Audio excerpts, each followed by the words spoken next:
everyone, we're live at Pace Studio with Sarah Violet Bliss and Charles Rogers from Search Party.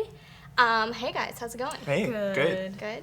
How really are you? excited? I'm good. I'm a little warm in this, but you can take it off at any time. it's completing the ensemble, and I Okay. feel a little bloated today, so... Yeah, well, there you go. Keep it on. Yeah, Keep it on for definitely. us, please.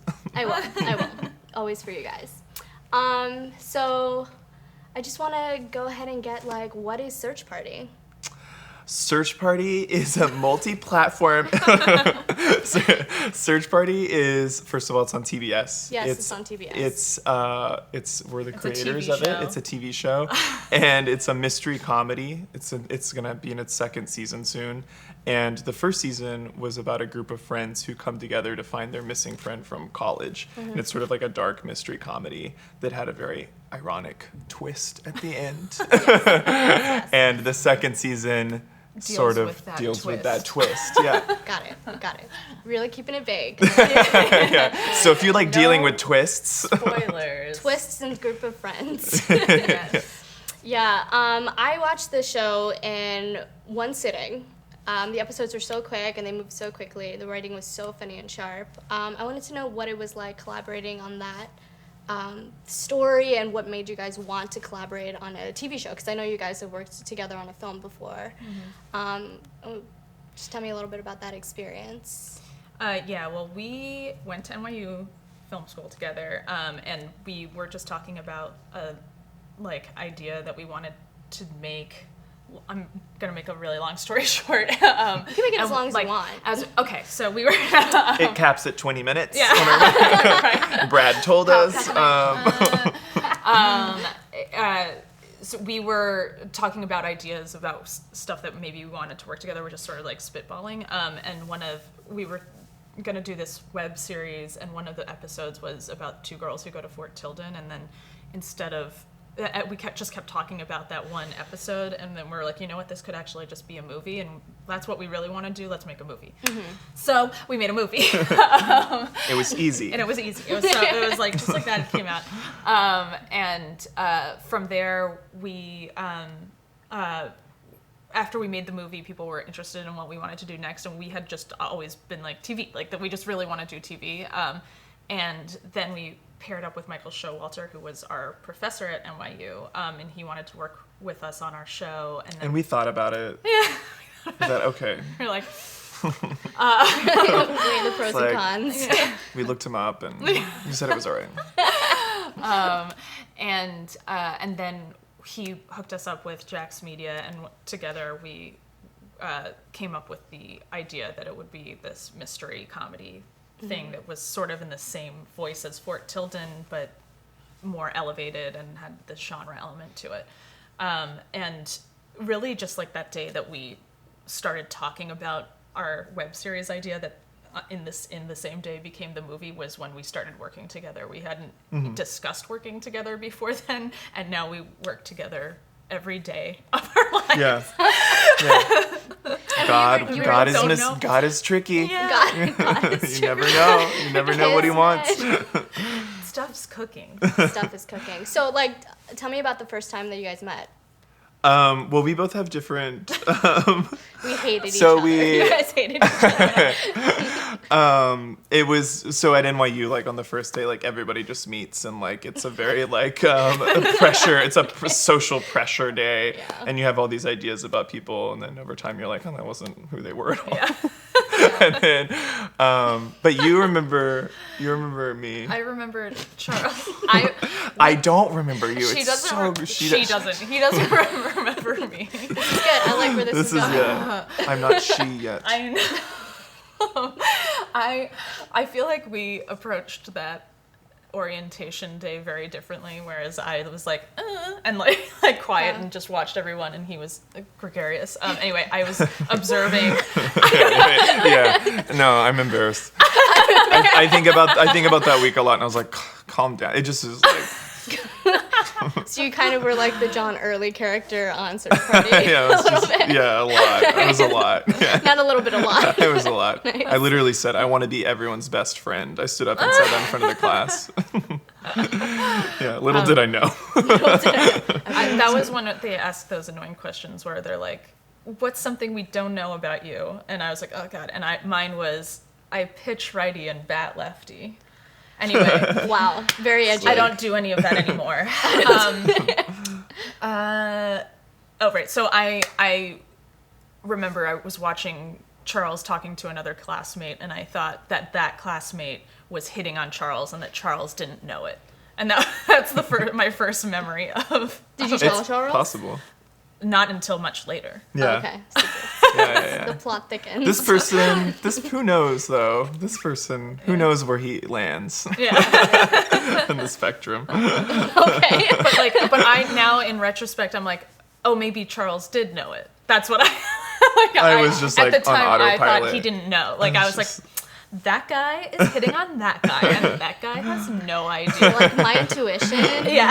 my senses are getting this. Day one drama. But I didn't know Charles that well to know whether or not he was picking up on it. Yeah. It's so funny because now that I'm hearing you guys talk and like talk to each other, it just like makes so sense. The voice that Search Party has, it's just good. very clearly a millennial show. And I know a lot of people are just like, "Ugh, millennials!" Like I know, it's a an cringy insult. word. Yeah. It's a cringy word, but I think that it's a word that we Yeah. can use to describe who we are in this day and age, you know? Yeah. And I just wanted to know, like, what are you trying to say with this story?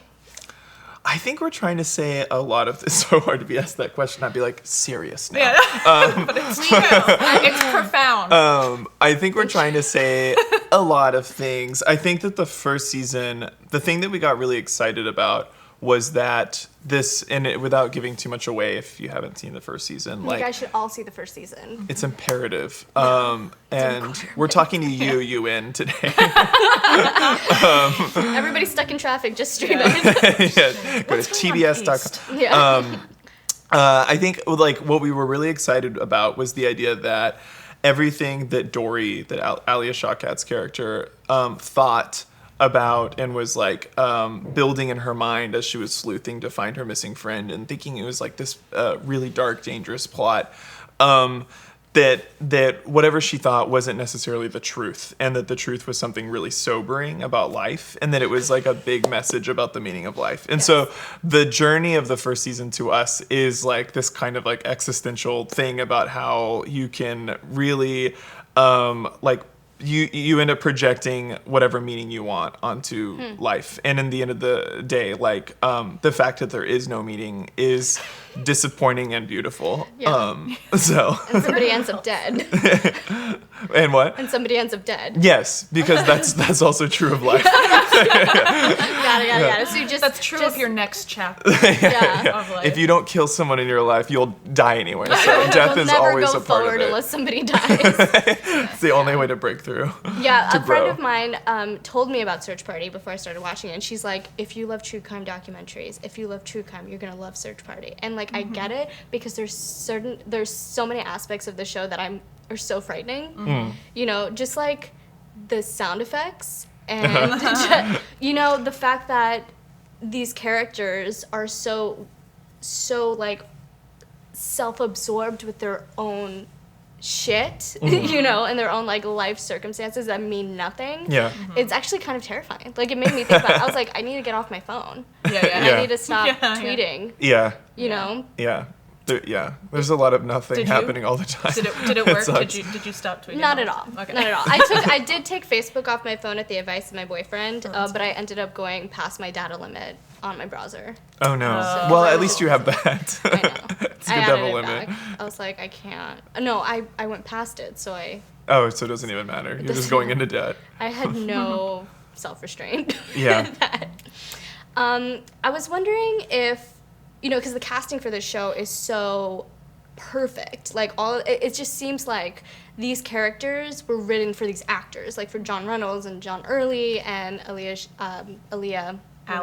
Leah, the Alia. R&B singer who You know passed It's in the plane. You You're know not the what? first. In the plane. You know what?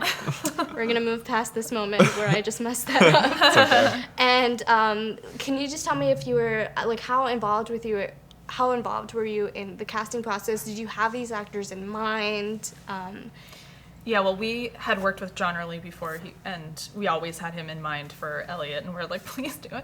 And he did, thank God. Hi, John, checking up on your schedule again for like months. Constantly. Yeah. Just following up. You're still in, right? Alia was someone that we had talked about who would be the right person for this character and who literally is just in the right place in their career to want this this role. Nice. That's just the truth of how that stuff Alia, works. if you're watching, it's the No, truth. but also like we were like, oh my God, she would be incredible. And we also had like a brunch with her where it was like, oh, she's the coolest person in the world. Like, there's no one cooler. She read the script and we met up and we were like, I really hope that she does that. Yeah. She just has such an like easeful coolness, which wasn't in the script, but once she took the part, then we started understanding how to write for that. Like, and then John Reynolds was an audition, and we just liked it. Yeah, we just liked his audition, and then again, like with him, we didn't know him that well, but got to know what his strengths were, and you just start writing for the person, and like I kind of feel like who he was written at first was a little less lovable than John. It was like a combination of a lot of straight guys that we were like annoyed by. Yeah, Nice. And then we were like, oh, John's so sweet. It makes more sense for him to be sweet. And it's good for him to be sweet. Yeah. So that was like helpful for our writing. And then Meredith Hagner, we had Charles had seen in Hits, and then he was like, you got to watch Hits. This was before we were even casting Search Party. I'm like, I really like this girl. We should just consider her generally in the future. Just in life. At one point, yes. To be a friend or To be a friend. just to bump into. Maybe have a dream or something. And so then when we were casting this, we were like, oh, what about, remember that girl Meredith Hagner?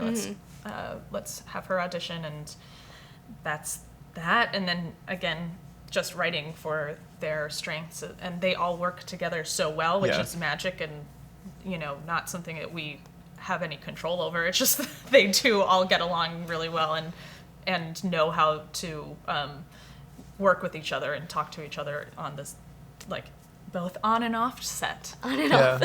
They're amazing. Yes. I mean, they all have different strengths that are so complementary. It's really cool. Yeah. There's just like the ensemble that has been created does work so well together, and it's really nice to hear that the writing was influenced by the performers, because sometimes I feel, or I've heard that, like, a writer's like, I write this down, and then you just have to say my words, right? And it's really nice to see that it's more of a collaborative experience. Well, they're unstoppably themselves. Yeah, nice. So, you're like, you can't even control it. Yeah, no. Great. It makes our job easier, and then you just start, and then it's. I mean, what I told them recently, I was like, you guys don't understand. Like, we visualize you year round. Like, it's so weird that there's just these four people that it's like John Reynolds. It's just like so weird, and like I'm sure they're just like, oh, I wonder what they're up to. It's like not the same. Or like they get the call sheet and they're like, oh, I have to go to set. Yeah, right, That's what they right. think about it. Yeah. That's so funny. Can you talk a little bit about how the writer's room between you guys works? And how just, do you guys pitch ideas? Do you come with something in mind? Are you lost until you see each other? Like, we just don't have our own identity. We text each other a lot. Like, whenever it's like, oh, it would be like in the next season, like, what if Dory was this, or like, what if like this happens? And then there's like a little Google Doc we have that we just keep compiling texts into. Yes.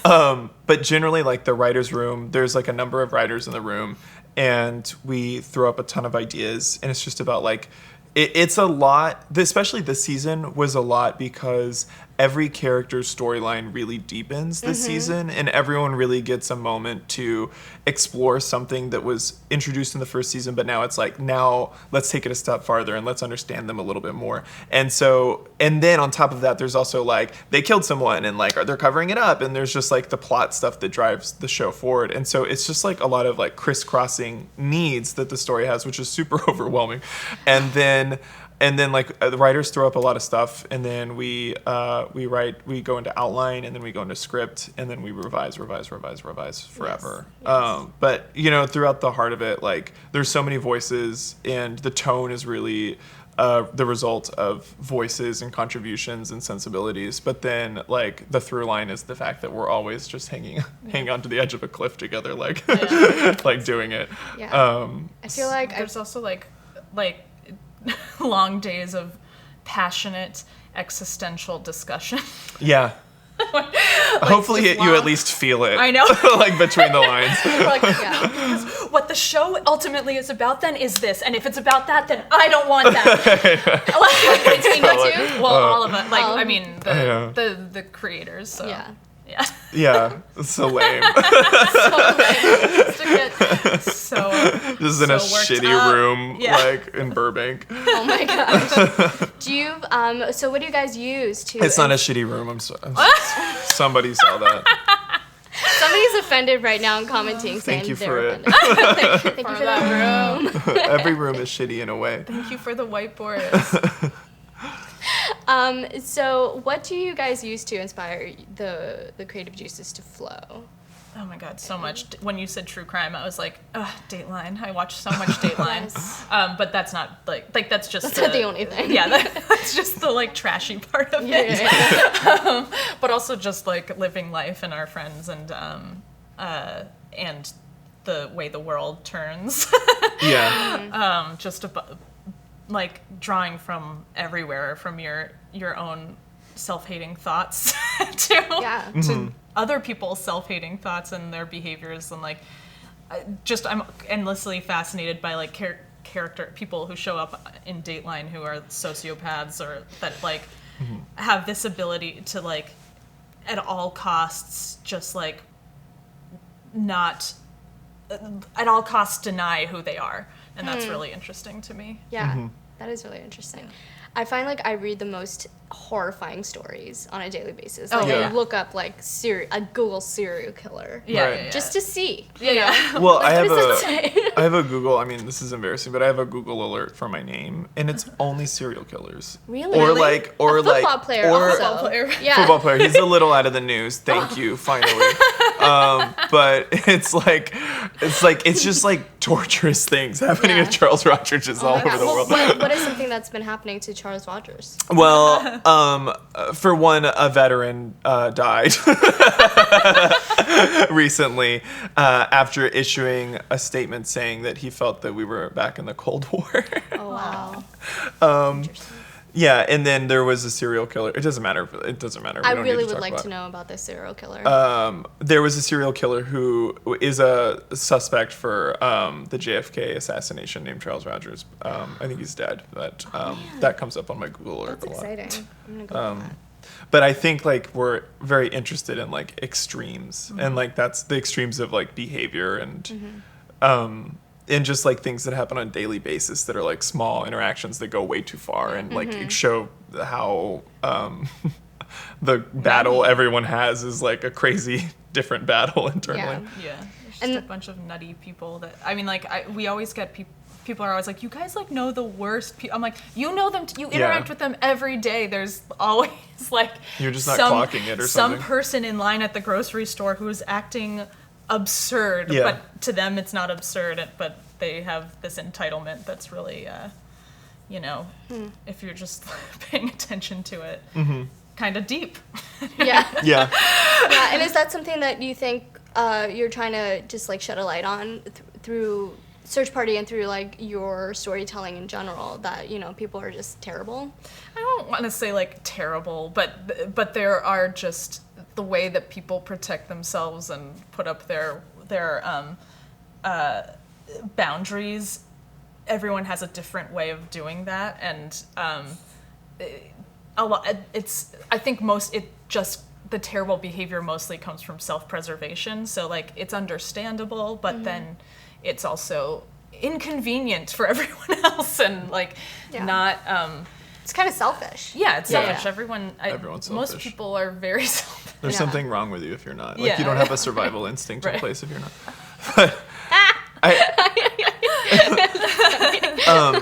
But I think like if it's funny though. It's not pessimistic. Like I think, like most of the time, I think that at least. Like I think that if you're laughing at human behavior, then like there's something about it that is admitting that it's fascinating. Like it is fascinating how crazy people can be, how far people take things, and how entitled everyone is, and how much of a disregard for other people most people have. And so that in and of itself is like something that if you explore comedically, you're exploring like what's sort of I don't want to say joyful, but like what's just like what's funny about it, and that's not like, inherently like people. Like it brings Right. people together. Totally. I do have to ask before we go. Is there anything you can give us about the upcoming season? Any spoilers? Vague or not vague? It gets much darker, Okay. but I think it gets a lot funnier.